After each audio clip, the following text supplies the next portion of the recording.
웃을 수 있어. 왜요? 보고 있어요. 그러네요. 이렇게까지 해야 돼요. 네? Setelah Sejong pergi, Woju dan Mary melepaskan ciuman mereka. Meski agak kikuk, mereka lega bisa membuat Sejong pergi. Akhirnya, foto pernikahan Woju dan juga Mary telah tercetak. Woju pun langsung menaruhnya di rumah mewah Mary. Dan pada saat itu, mereka mengunjungi Baek Sang-hyun. Lalu Woju berterima kasih karena Sang-hyun sudah membantu istrinya saat ia belum pulang bekerja. Woju dan Mary juga memamerkan kemesraan mereka di hadapan Baek Sang-hyun. Bahkan mereka tidak segan berpelukan. 슬퍼 바뀌었을 것 같단 말이에요. 또 봐요?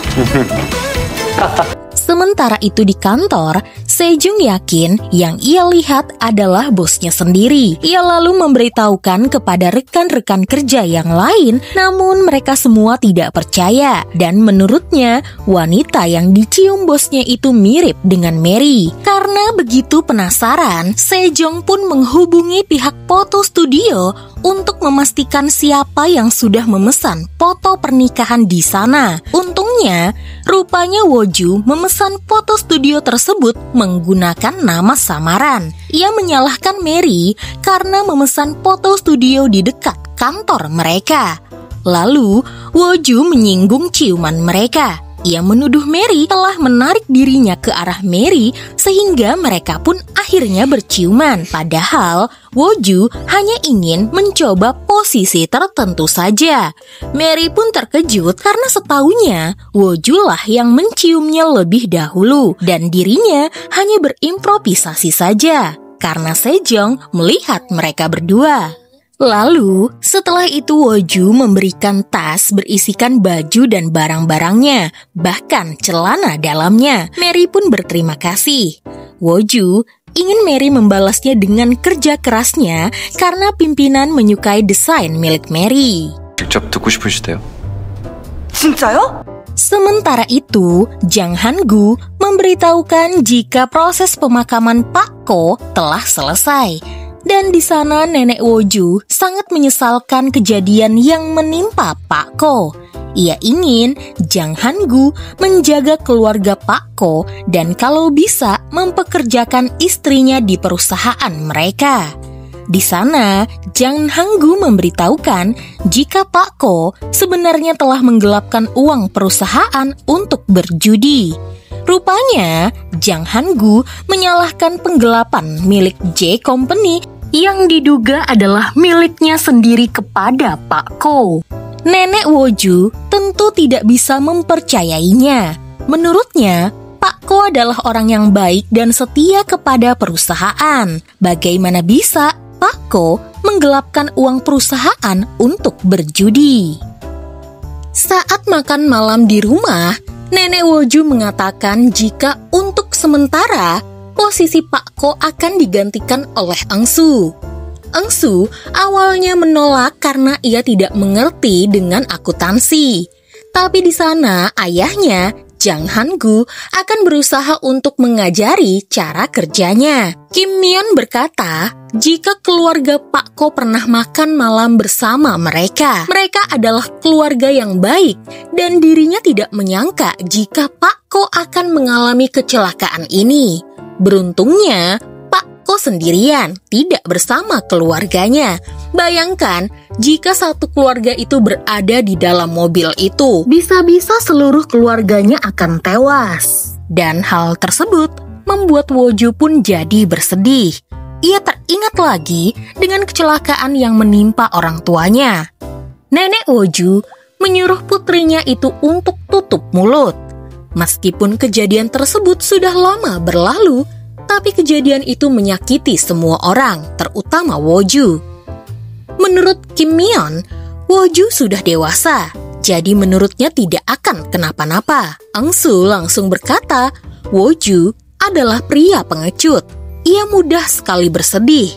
Dulu, sewaktu kecil, ketika ada hujan dan juga petir yang menyambar, Woju akan selalu bersembunyi dan memeluk bonekanya. Menurutnya, boneka itu adalah penenangnya. 그래서 주워왔는지 애착 인형. Di kamarnya, Woju pun teringat kembali ketika ia berada di kantor polisi. Anak perempuan mendekatinya dan memberikannya boneka yang katanya adalah hadiah dari ayahnya saat anak itu berulang tahun. Boneka itu, jika dipencet, akan mengeluarkan suara ayah dari anak perempuan tersebut yang berkata, "Jangan menangis, nanti harimau akan menangkapmu." Woju juga ingat ketika ia dijemput oleh neneknya, anak perempuan itu menangis karena membayangkan siapa yang akan merawat dirinya jika orang tuanya meninggal. Singkat cerita, Mary dan Woju telah mengatur rumah mereka seperti rumah pengantin baru. Bahkan, mereka berdua memakai baju couple karena hari ini rencananya Direktur Lee Sung-woo akan datang berkunjung. Selagi menunggu kedatangan Direktur Lee Sung-woo, Woju dan Mary belajar menjawab pertanyaan yang mungkin akan ditanyakan, seperti kapan mereka menikah dan mereka berbulan madu ke London. Woju lalu bertanya, mengapa harus London? Rupanya, Mary ingin menemui pesepak bola favoritnya. Menurut Woju, mantan tunangan Mary sangat murah hati karena membiarkan Mary melihat pria lain di saat mereka bulan madu. Tapi, menurut Mary, bulan madu mereka dibayar olehnya sendiri. Makanya, dirinya yang memilih tujuan bulan madu mereka. Woju pun terkejut karena rupanya semuanya dibiayai oleh Mary. Bahkan rumah Mary pun dibayar oleh ibu Mary dan Mary. Tidak hanya itu, Mary berkata jika dirinya juga membiayai kuliah Woju. Ia berkata, mungkin pada saat itu kekasihnya masih belum memiliki tabungan. Dan kebetulan dia yang lebih dahulu bekerja. Sehingga menurutnya, siapa yang memiliki uang lebih, dia yang akan membayarnya. Menurut Woju, sebenarnya itu tidak masalah. Yang penting, kekasih Mary harus berterima kasih kepada Mary. Di sana Mary sadar, selama ini, Kim Woju, mantan tunangan sekaligus mantan suaminya, tidak pernah berterima kasih kepadanya. Rupanya, selama ini Mary salah. Seharusnya dia tidak memberikan seluruh hatinya kepada mantan suaminya itu. Mendengar hal tersebut, Woju berkata jika Mary tidak perlu merubah apapun. Ia yakin Mary akan menemukan seseorang yang akan menerima seluruh cinta dari Mary. Mendengar hal tersebut, Mary pun merasa lebih lega. Sementara itu, mantan suami atau tunangan Mary, Kim Woo-ju, yang pada saat ini sedang berlibur bersama selingkuhannya Jennie, menemukan fakta jika Jennie rupanya berselingkuh di belakangnya. Karma dibayar tunai. Kim Woo-ju yang pada saat itu memilih selingkuh dengan Jennie malah dikhianati oleh Jennie.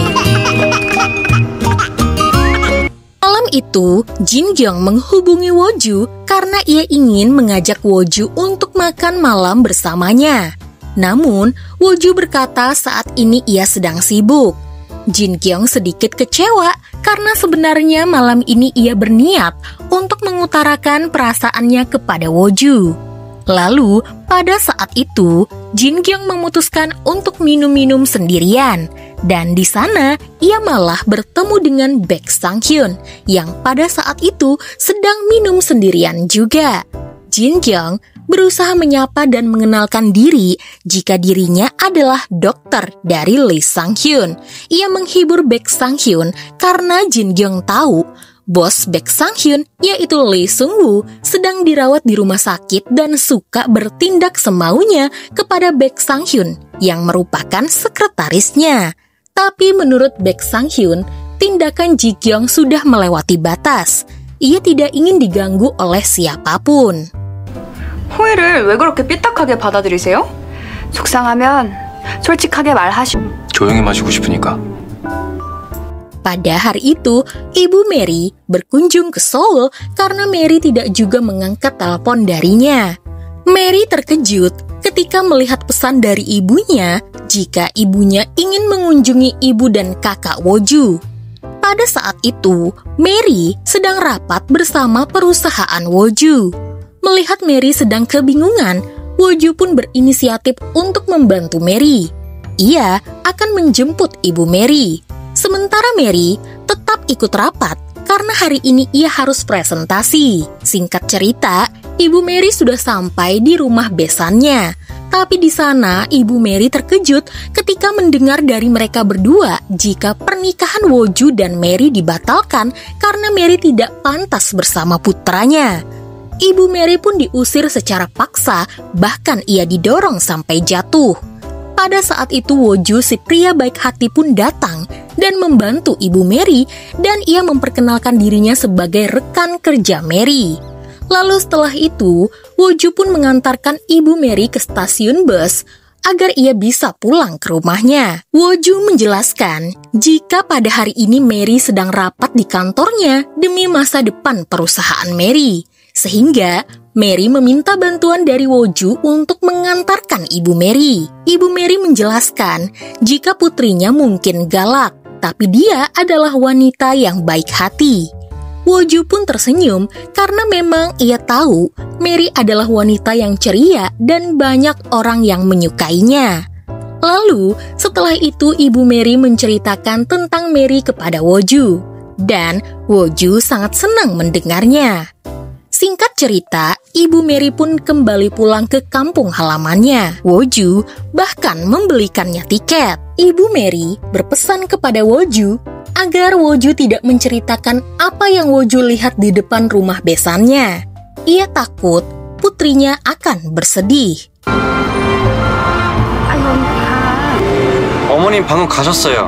Setelah mengantar ibu Mary, Woju lalu mengunjungi Mary di rumahnya. Di sana, Woju melihat Mary menangis. Mary lalu menceritakan jika ia takut ibunya akan kecewa kepadanya. Namun menurut Woju, Mary salah. Ia merasa ibu Mary akan siap mendengar cerita apapun dari putrinya sendiri. Setelah mendengar ucapan dari Woju, Mary kemudian menghubungi ibunya dan menceritakan jika pernikahannya dengan Kim Woju dibatalkan. Ibu Mary pun berkata jika sebenarnya ia pun tidak setuju dengan anak muda tersebut. Ia hanya menyetujuinya karena Mary, putrinya, menyukai Woju.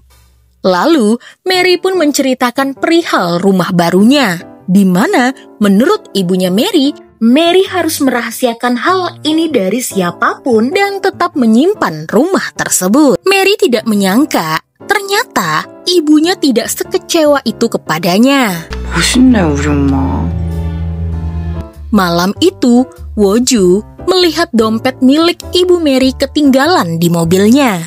Saat ia melihat isi dompetnya, ia melihat sebuah foto yang menunjukkan jika anak kecil yang dulu menghiburnya dan memberikannya sebuah boneka adalah Mary. Sebenarnya, Woju sudah mengetahui jika Mary adalah sosok anak kecil yang dulu menghiburnya. Ia begitu gembira dan hampir tidak bisa menyembunyikan perasaannya, karena anak itu adalah cinta pertama Woju. Makanya, Woju memiliki ide untuk membuat foto pernikahan bersama Mary, dan akhirnya di sana ia mencium Mary, cinta pertamanya. Lalu, setelah itu, Woju ingin menghubungi Mary. Sementara, pada saat itu Mary sedang membereskan lauk pauk yang dikirimkan oleh ibunya. Pada saat ia ingin mengangkat telepon dari Woju, ia terkejut karena bukan Woju yang ia kira, melainkan Woju, mantan tunangannya, yang tiba-tiba menghubunginya karena rupanya Woju telah kembali ke Korea. 잘 지냈어?